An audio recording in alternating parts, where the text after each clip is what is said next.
कौन? कौन? कौन है?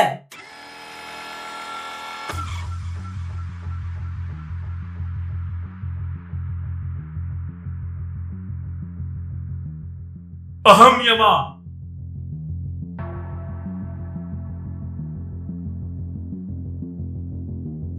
हमसे क्या भूल हो गई महाराज? मैंने ऐसा क्या कर दिया जो आपको आना पड़ा? मुरारी, तुमने जो किया वो किया। अब जो करना है मुझे करना है और उसी के लिए मैं आया हूँ। ऐसा क्या करना है आपको जो आप खुद ही चले आए? किसी और को भेज देते। व्यर्थ परेशान हुए महाराज। तुम्हारा समय पूर्ण हो गया है। अब तुम्हें शरीर त्याग कर मेरे साथ यमलोक चलना होगा।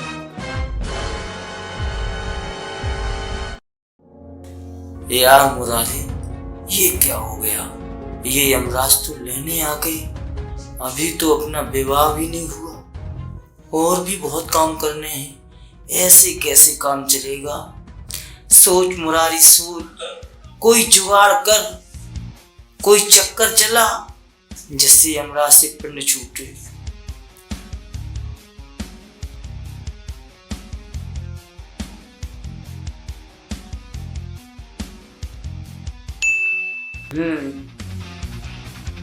महाराज, नाराज ना हो तो एक बात पूछूं?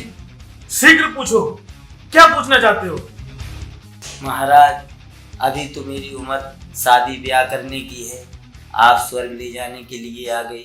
महाराज, कुछ समय बाद लेने आते।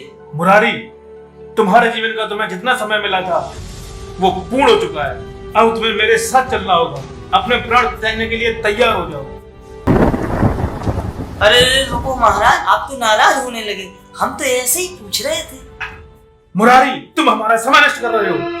अरे महाराज, आप तो हमारी जिंदगी नष्ट करने में तुले हो। अपने समय की बहुत चिंता है। मुरारी, अरे ठहरो महाराज, एक बात बताओ, इतनी बड़ी दुनिया में आप कैसे जान जाते हो कि किसका समय पूरा हो गया? मृत्यु लोक के जिस प्राणी की जीवन की अवधि पूर्ण हो जाती है उसका नाम ढूंढता था। इस काल चक्र की वही में क्रम से अंकित हो जाता है और उसी व्यक्ति को लेने के लिए हमें स्वयं पृथ्वी पर आना पड़ता है। अच्छा महाराज, अब मेरी समझ में आ गया। इसका मतलब मुझे आपके साथ जाना पड़ेगा। अवश्य, अब तुम्हारे जीवन की अवधि पूर्ण हो चुकी है। अब तुम्हें मेरे साथ चलना होगा। महाराज, इसका मतलब मुझे मरना होगा। आखिरी समय में एक विनती है प्रभु, उसे स्वीकार करो। बताओ मुरारी, क्या बात है? प्रभु, आप इतनी दूर से चलकर पृथ्वी पर आए हैं। आप हमारे मेहमान हैं। सबसे पहले आप जलपान ग्रहण कर लें, फिर हम आपके साथ चलने को तैयार हैं। मुरारी, तुम हमारा व्यर्थ में समय नष्ट कर रहे हो। यमपुरी में हमें बहुत से कार्य हैं। प्रभु, आज मैंने सोने से पहले बहुत पकवान बनाए थे। सुबह खाएंगे, लेकिन जब आप हमारे शरीर से प्राण ही निकाल लेंगे तो बताओ हम भोजन किस तरह से खा पाएंगे? मुरारी, ऐसे समय में तुम्हें पकवान दिखाई दे रहे हैं? ऐसी बात नहीं भगवान। जो पकवान मैंने अपने लिए बनाए थे, मेरे मरने के बाद ये खराब हो जाएंगे। अगर खराब हो गए तो अन्न देवता का अपमान होगा। अन्न खराब होने का अपराध मेरे सर पर आ जाएगा। प्रभु, क्या आप चाहते हैं कि मुझ पे अन्न खराब होने का पाप लगे? मुरारी, तुम व्यर्थ की हट कर रहे हो। हट नहीं कर रहे महाराज, बस आप ये भोजन ग्रहण कर लें, फिर हम चलते हैं आपके साथ। तुम पृथ्वीवासी बहुत ही हठी होते हो। पहले सावित्री ने भी हट किया था और अपने पति के प्राण बचा लिए थे, और आज तुम हट कर रहे हो। परंतु आज ऐसा नहीं होगा। तुम्हें प्राणदान नहीं मिलेगा। लाओ, शीघ्र लाओ जो भी लाना है। समय नष्ट ना करो। अभी लाया भगवान, पहले आप आसन ग्रहण करें।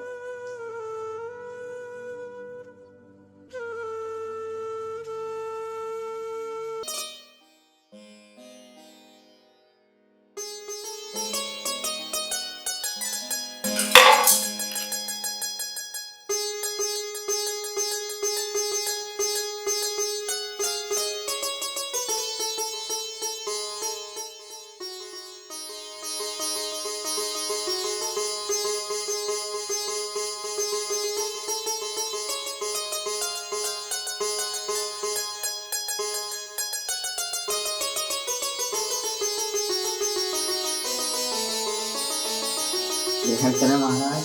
अवश्य।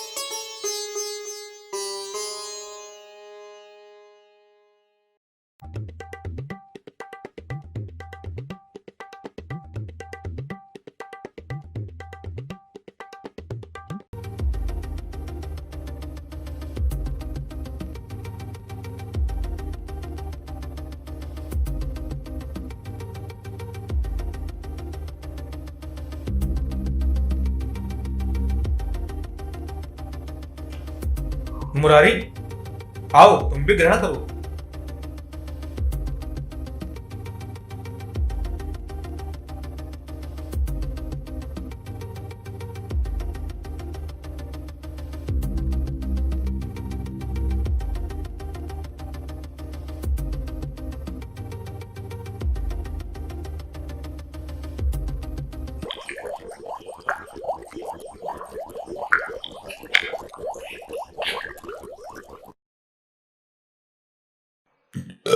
ओ मुरारी, तुमने पकवान तो बहुत स्वादिष्ट बनाए हैं।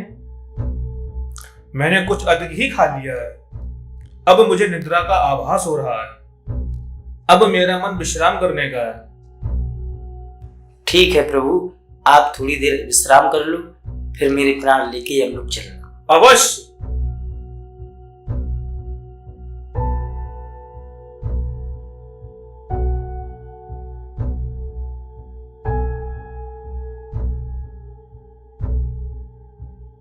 महाराज, अब आप विश्राम कर लो। अवश्य।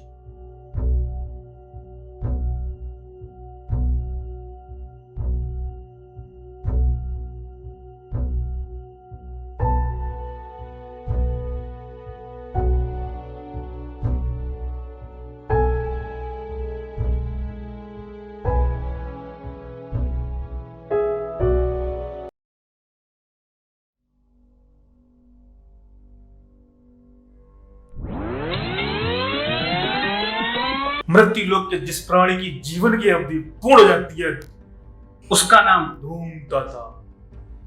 इस काल चक्र की वही में क्रम से अंकित हो जाता है और उसी व्यक्ति को लेने के लिए हमें स्वयं पृथ्वी पर आना पड़ता है।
आप देखते हैं यमराज जी कैसे हमारे प्राण लेते हैं।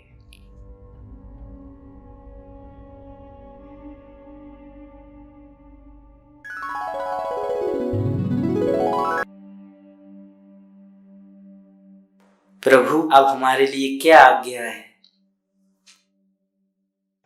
मुरारी, हम तुम्हारी सेवा भाव से बहुत प्रसन्न हैं। तुमने ये जानते हुए भी कि हम तुम्हारे प्राण देने के लिए आए हैं, फिर भी तुमने हमारा अतिथि सत्कार किया, सेवा भाव से किया। इससे हम अधिक प्रसन्न हुए। अब हमने यह निर्णय लिया है कि अब हम तुम्हारे प्राण नहीं लेंगे। अब हम काल चक्र के वही में अंकित अंतिम व्यक्ति के प्राण लेंगे, जिससे तुम्हें और जीवन मिल जाएगा। ऐसा न करो भगवान।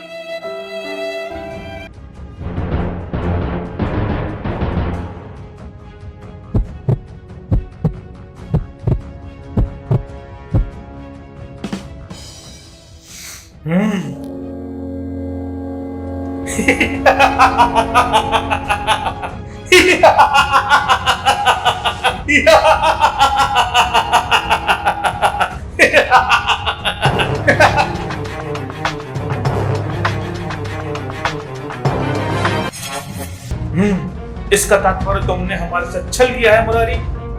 तुम्हारा अतिथि सेवा भाव केवल एक छलावा था।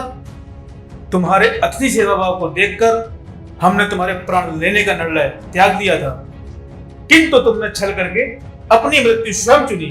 अब अपने प्राण देने के लिए तैयार हो जाओ।